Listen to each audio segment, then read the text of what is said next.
यहाँ पे जैसे सिंपल फ्यूचर टेंस भविष्यत काल का मतलब ये होता है कि कोई कार्य आने वाले समय में होगा। भविष्यत काल समझ रहे हो ना।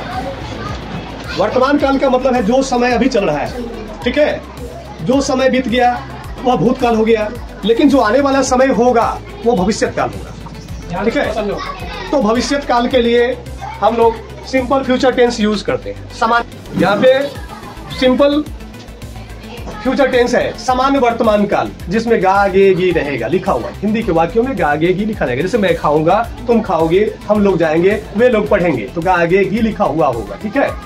तो वहां पे गा गे गी के लिए दो हेल्पिंग वर्ब यूज करते हैं। एक सेल का प्रयोग करते हैं और दूसरा हम लोग विल का प्रयोग करते हैं। तो सेल का प्रयोग जो हम लोग करते हैं, तो रूल 1 में सेल का प्रयोग करते हैं।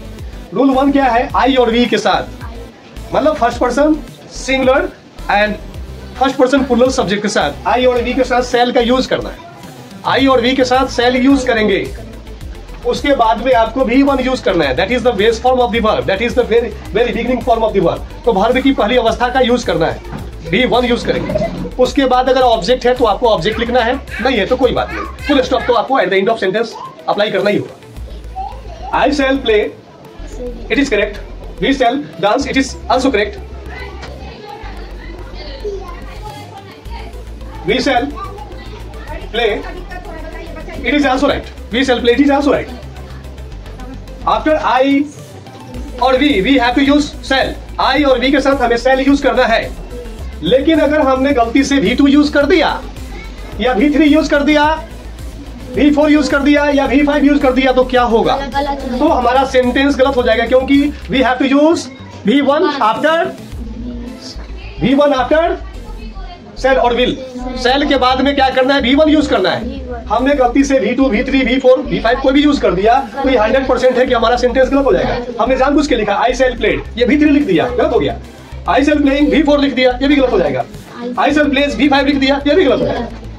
वी सेल प्लेड लिख दिया, तो ये क्या है? कौन सा रूप है? V3 है, गलत हो जाएगा।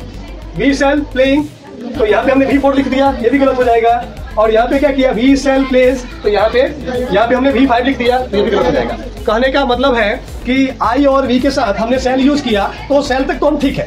अगर उसके बाद में अगर हमने V1 यूज किया तो ठीक है, लेकिन अगर V2, V3, V4, V5 अगर यूज कर दिया तो 101% गलत है, कोई डाउट नहीं है, बिल्कुल गलत हो जाएगा। इसलिए जब भी आई के साथ सेल यूज करेंगे, वी के साथ सेल यूज करेंगे, लेकिन उसके बाद 101% आप याद रखोगे V1 ही यूज करना है। V2, V3, V4, V5 use नहीं करना।